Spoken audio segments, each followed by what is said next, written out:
قال صحابی اذنی یا رسول اللہ، تو خواب یہ ہے اذنی و اوجز نبی قال اذا قمت بالصلاة فصل صلاة مؤذن ولا تكلم بكلام تعذر الغنم وأجمل الياس عما في أيدي الناس أو كما قال عليه الصلاة والسلام. اور مختصر سے حدیث بھی ذہن میں آئی، میں نے کہا کہ اس کو پڑھ دوں اور ترجمہ معمولی تشریح کر دوں. سب کو ضرورت ہے اس کی. ایک صحابی آئے نبی اکرم صلی اللہ علیہ وسلم کے خدمت میں، انہوں نے عرض کیا یا رسول اللہ اذنی و اوجز، ہم کو کوئی نصیحت کیجیے، ہم مختصر نصیحت کیجیے. یہ بھی حضرات کی بے تکلفی. نبی اکرم صلی اللہ علیہ وسلم نے ایسا ان کو بے تکلف بنا لیا تھا کہ جو بات دل میں رہتی تھی وہ کم ہی دیتے تھے. انہوں نے کیا کہا اذنی، ہم کو نصیحت کیجیے، وہ اوجز، مختصر نصیحت کیجیے. صحابہ کرام برابر نبی اکرم صلی اللہ علیہ وسلم سے وعدہ نصیحت سنتے ہی رہتے تھے. میں نے کتاب میں دیکھا ہے، اس میں روایت نقل کیا ہے کہ نبی اکرم صلی اللہ علیہ وسلم ہر نماز کے بعد کچھ نہ کچھ فرما دیا کرتے تھے. ڈاکٹر عبدالحی صاحب کی کتاب ہے، اس میں نے دیکھا اس روایت. ہر نماز کے بعد کچھ نہ کچھ فرما دیا کرتے تھے. مگر اس کے باوجود صحابہ کر رہے تھے، طلب تھی اور علم دین حاصل کرنے کی اتنی خواہش تھی کہ اس کے باوجود ظاہر کیا کرتے تھے، ضرورت کا اظہار کرتے تھے، یا رسول اللہ ہم کو کوئی دین کی بات سمجھائیے، بتلائیے. یہی تو. مگر اب اس کا رواج ختم ہو رہا ہے. عام طور سے تو لوگ بیٹھتے ہی نہیں مواعظ میں، جیسے سب ان کو معلوم ہی ہو گیا ہے، اب بیٹھنے کی ضرورت نہیں. بہت باتیں باقی ہیں معلوم کرنے کی. مجھے یاد آتا ہے کہ ایک دفعہ مولانا حضرت الرحمان صاحب آدمی تشریف لائے الہ آباد میں بیت المعارف میں. تو جب جانے لگے تو کہا کہ حضرت وہاں محمد احمد صاحب سے کہا ہے کہ حضرت اب دوسری مرتبہ آؤں گا تو آپ کو ایک حدیث سناؤں گا. میں نے کہا اللہ ہوگا نہیں، کتنی کرے ایک حدیث سنانے کے لیے فرمایا کہ اب آؤں گا تو میں ایک حدیث سناؤں گا. مطلب اس کی اہمیت ہے. تب تو انہوں نے کہا ایک حدیث سنانے کے لیے فرما رہے ہیں کہ میں آؤں گا تو ایک حدیث آپ کو سناؤں گا. وہاں محمد احمد صاحب نے کہا، پھر آئے نہیں سنا رہے، یہ دوسری بات ہے. مگر اس سے معلوم ہوا کہ حدیث کی کتنی عظمت، کتنی قدر تھی. حدیث میں آتا ہے کہ ایک حدیث کو سننے کے لیے لوگوں نے سینکڑوں میل کی مسافت طے کیا ہے،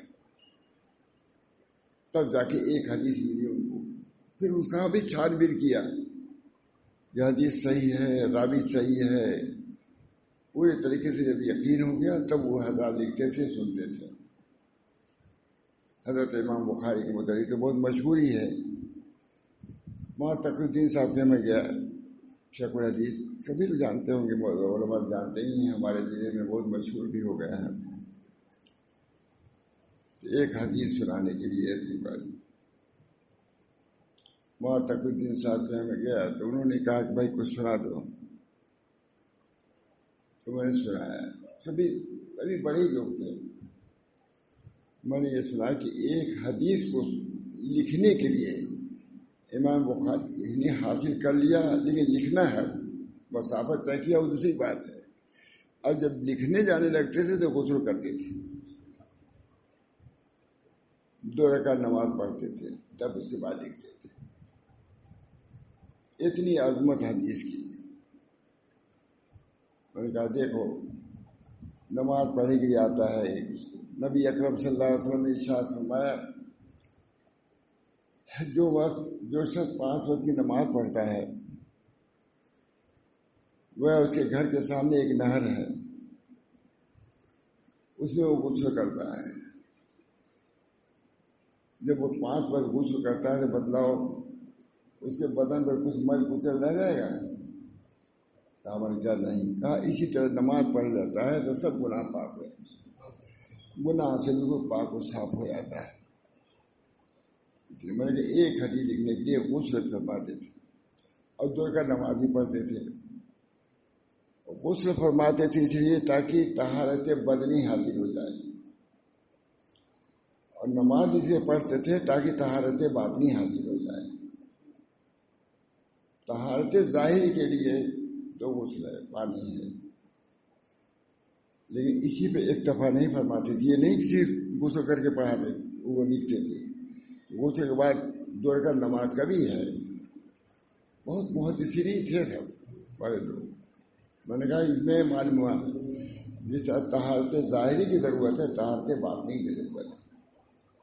2 رکعت نماز پڑھنے کے بعد تب وہ لکھتے تھے. اس کی کسی ضرورت محسوس ہوئی. حدیث پاک کی اہمیت اس سے معلوم ہوئی اور طہارت کی اہمیت معلوم ہوئی. حضرت ہمارے پڑھاتے تھے ترمذی شریف ہم کو، پہلی ترمذی میں ہے الطہور شطر ایمان. 1-2 حدیث کے بعد یہ ہے. کہتے دیکھو نبی کریم صلی اللہ علیہ وسلم نے الطہور شطر ایمان کہا کر کے طہارت کا کتنا بڑا مقام پر دیا. اس کا طہارت کا مقام، نماز کا مقام تو اپنی جگہ پر ہے، اور طہارت کا فرماتے تھے بڑے شان سے کہ اگر انبیاء نہ آتے تو سب پوری پبلک نجسی رہ جاتی. انبیاء نے آ کر کے اسے نماز کی تعلیم دیا یا طہارت کی بھی تعلیم دیا. اگر انبیاء نہ آتے تو لوگ یہ نہیں کہ بے طہارت کے رہتے، ناپاکی رہ جاتے. یہ معلوم ہوا کہ ظاہری طہارت جو حاصل ہوئی ہے وہ انبیاء ہی ہوئی ہے. انبیاء کی عجیب شان ہے. انہوں نے آ کر کے معاد کو تو درست کیا ہی، معاد کے امور کو درست کیا ہے. معاش کے لولا نبوات لبطل معاش و بات. اگر نبوتیں نہ ہوتی تو معاش و معاش دونوں باطل ہو جاتے. صرف انبیاء نے آخرت ہی کے متعلق تعلیمات نہیں دی، بلکہ معاد کے سلسلے میں، معاش کے سلسلے میں جو ضرورت تھی اس کا بھی انہوں نے کیا. معلوم ہوا کہ نبوات کا تعلق صرف معادی سے نہیں ہے، معاش سے بھی ہے. اللہ تعالیٰ ہم سب لوگوں کو سمجھنے کی توفیق دے. نبی اکرم صلی اللہ علیہ وسلم نے پورے طریقے سے سمجھایا معاش کو. آمدنی کے ذریعے کیسا جا دے آؤ، بیٹ لگایا، بہت مختصر بات ہے.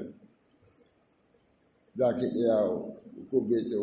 حضور نے خود بیچی، یہاں بھی کہتے ہوں گے کہیں، اور کہا جاؤ اس کو لو، جنگل جاؤ، لکڑی جمع کرو، بیچو، اس سے اپنے بچوں کو پرورش کرو. معاش سکھائے گی نہیں.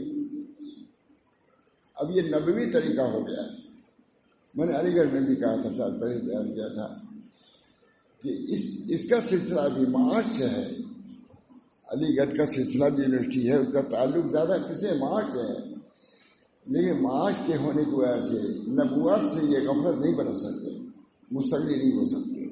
کہ نبوت کا تعلق جس طرح معاش سے ہے، معاش سے بھی ہے.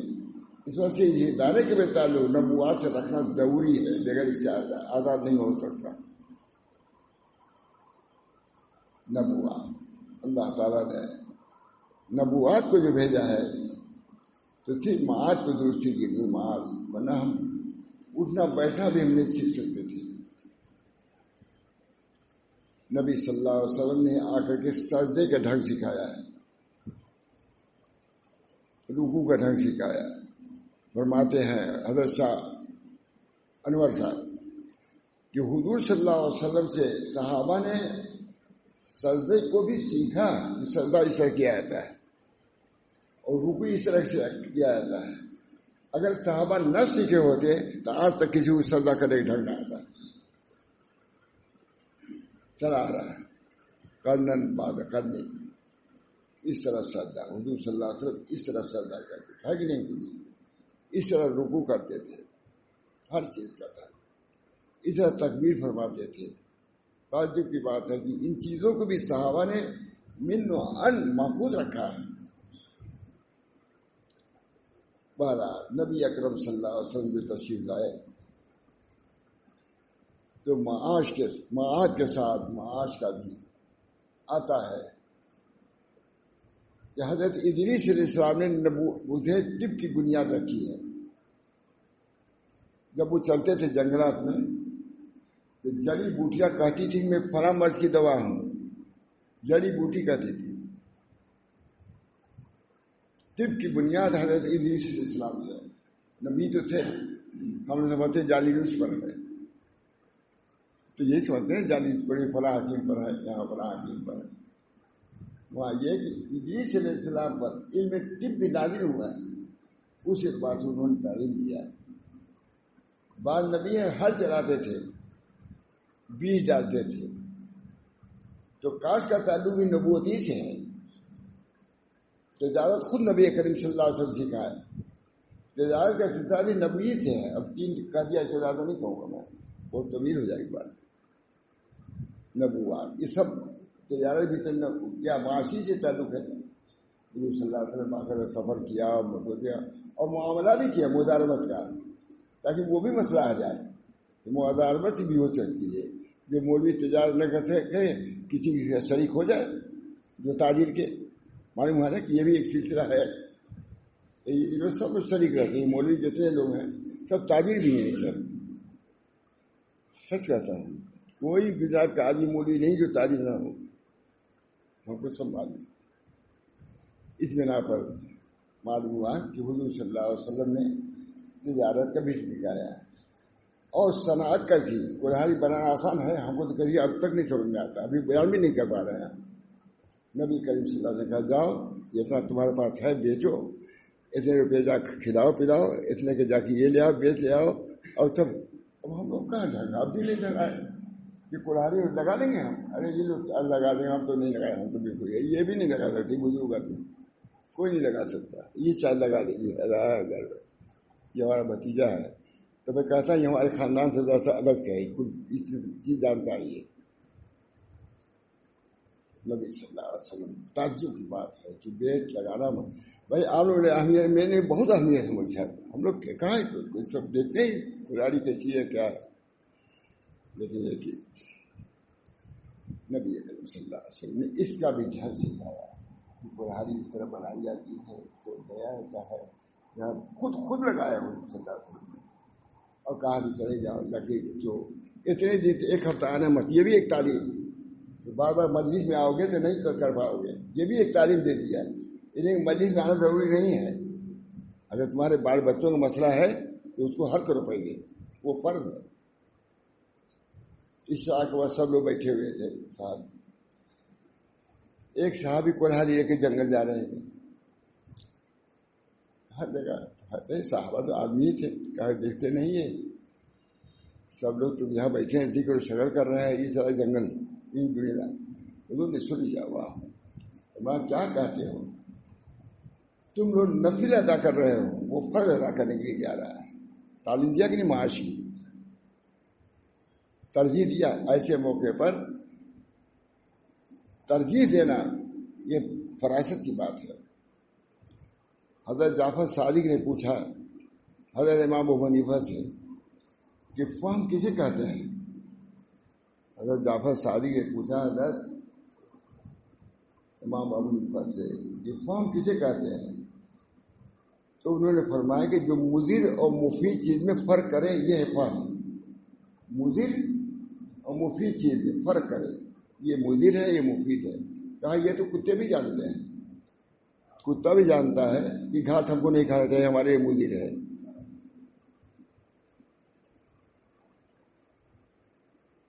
ہڈی کھانے والے کبھی گھاس نہیں کھائیں گے اور گھاس کرنے والے کبھی ہڈی نہیں کھائیں گے. سمجھتے ہیں تبھی تو. ہمارے ماں باپ بہت خاص بات تھی, اللہ اور کسی نے بھی نہیں. کہتے ہیں عجیب مولانا یہ کتے بھی سمجھتے ہیں سب. کہتے ہیں جو ٹرک سے آتی ہے تو سمجھ لیتے ہی ٹرک ذرا سے ہوا لگے ہم مر جائیں گے, تو دوری سے ہٹ جاتے ہیں سب. اور رکشا سے آتا ہے تو بہت قریب ہے، ہٹ جائے نہیں نکل گیا، کہتے سمجھا تب تو ٹرک کے مطلب کو اور رکشے کے مطلب میں فرق کیا انہوں نے، سمجھ لیا نا کہ مضر اور مفید میں فرق کیا انہوں نے. کہتے ہیں تو حضرت جعفر صادق نے کہا کہ مضر اور مفید چیز میں جانور بھی فرق کرتے ہیں. بہت عمدہ بات ہے بھائی. اس کے بعد فرمائے تو امام صاحب خوش خاموش کہا دیکھو ہم اسے کہتے ہیں کہ اولا اور غیر اولا میں فرق کریں. اس وقت ہم کو کیا کرنا ہے؟ اس وقت یہاں بیٹھنا ہے یا باہر جانا ہے؟ تجارے میں جانا ہے کہ یہاں جانا ہے؟ اسلام میں پڑھنا ہے کہ ہم کو جنگل میں لکڑی کاٹنا ہے؟ فرق اولا اور غیر اولا. لکھا ہے امام جعفر صادق نے لکھا ہے کہ فہیم آدمی یا مخلص آدمی دن میں 40 مرتبہ بدلتا ہے، کیونکہ اولا کو ترجیح دیتا ہے، غیر اولا کو چھوڑتا ہے. ہر وقت ہے. اس وجہ ہم کو کرنا کیا ہے؟ اولا کو ترجیح دیتا ہے، غیر اولا کو چھوڑتا ہے. اور منافق آدمی 40 دن تک سے مس نہیں ہوتا. سمجھتا ہے لوگ کہیں گے کہ یہ دیکھو چھوڑ دیا نہ دے وظیفہ، وہ وظیفہ سے نہیں دیکھتا. کہتے اس وقت ضرورت کیا ہے؟ ضرورت کو ترجیح دیتا ہے. حضرت ماتھانی ظہر کی نماز پڑھ رہے تھے، اتنے میں کسی نے آواز دی کہ آپا جو ہے زینے سے گر گئی. حضرت تھاوی نے نیت توڑ کر کے سنت موقع پڑھ کے روانہ ہو گئے. ہمارے حضرت فرماتے تھے کہ اگر کوئی دوسرا پیر ہوتا تو کبھی نہیں توڑتا نیت، لیکن حضرت نے یہ سمجھا کہ میری بیوی جو ہے میری خدمت کی محتاج ہے اور میرا رب میری عبادت کا محتاج نہیں ہے. اولا کو ہے. اور اس وقت بیوی کی خدمت اس کو اٹھانا ٹوٹ گیا ہے، پھٹ گیا ہے، اس وقت ضروری فرماتے ہیں. کیونکہ انہوں نے فرق کیا کہ ہم کو کرنا کیا ہے، ہم کو نماز میں رہنا ہے یا نماز بعد بیوی کی خدمت کرنا ہے، اس کو اٹھانا پڑتا ہے. یہ فہم اللہ تعالیٰ فہم. تو صحابہ کرام نبی اکرم صلی اللہ علیہ وسلم سے ایسی باتیں پوچھا کرتے تھے، ارے جانتے تھے، سنتے تھے سب کچھ، لیکن طلب اتنی تھی کہ اس طلب کا اظہار فرماتے تھے. طلب کا اظہار ایک مستقل چیز ہے. طلب کی وجہ سے مضامین بھی آتے ہیں. تا نگریت طفل کہ جوشن لبن، جب تک لڑتا روتا نہیں ماں کے دودھ میں جوش نہیں پیدا ہوتا. تا نگریت ابر کہ خندق چمن، جب تک کہ ابر روتا نہیں یعنی برستا نہیں، باغات میں ہریالی نہیں آتی. ہریالی بارہ نبی اکرم صلی اللہ علیہ وسلم کی حدیثیں سب ایک سے ایک. صحابہ طالب تھے، سمجھتے تھے کہ نبی سے جو سوال کرو گے اور جو بتائیں گے علم میں اضافہ ہوگا. جب علم میں اضافہ ہوگا تو عمل میں بھی اضافہ ہوگا.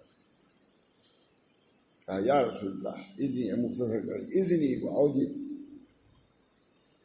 ہم نصیحت کیجیے، مختصر نصیحت کیجیے. فرمایا رسول اللہ صلی اللہ علیہ وسلم نے اذا قمت للصلاۃ فصل الصلاۃ مودع، جب نماز کے لیے کھڑے ہو تو ایسی نماز پڑھو کہ رخصت کرنے والے ہو. یہ اذنی و اوجی نصیحت کیجیے. بے تکلف رکھا تھا اوجی بہت طویل کی ضرورت نہیں ہے، ہم کو مختصر بات بتائیے. بعض صحابی نے تو یہ کہا یا رسول اللہ ہم کو کچھ ہم کو کوئی ایسی آیت دے گی جو ہم کرتے رہیں، بس جو ہم کریں. حضور نے کیا ہے فوراً جواب دیا، تمہاری زبان اللہ کے ذکر سے تر رہنی چاہیے. نبی کر سکتا ہے اور سید الانبیاء نے یہ بات کہی. کتنی عمدہ بات. سمجھے کہ تجارت کا آدمی ہے، کاروباری آدمی ہے، اس کو اگر ہم 100 روپیہ بھی 100 مرتبہ کر دیتے نہیں پڑھ پائے گا، تو ہوتا ہے دیر نہیں پڑھ پاتے. انہوں نے فرمایا تمہاری زبان لسان ہوگا، تمہاری زبان اللہ کے ذکر سے تر رہنی چاہیے. کتنا آسان نسخہ ہے. کہا ایسی بات بتائی پھر ہم کو پوچھنا بھی نہ پڑے. سکھات بتا دیا تمہاری زبان اللہ کے ذکر سے تر.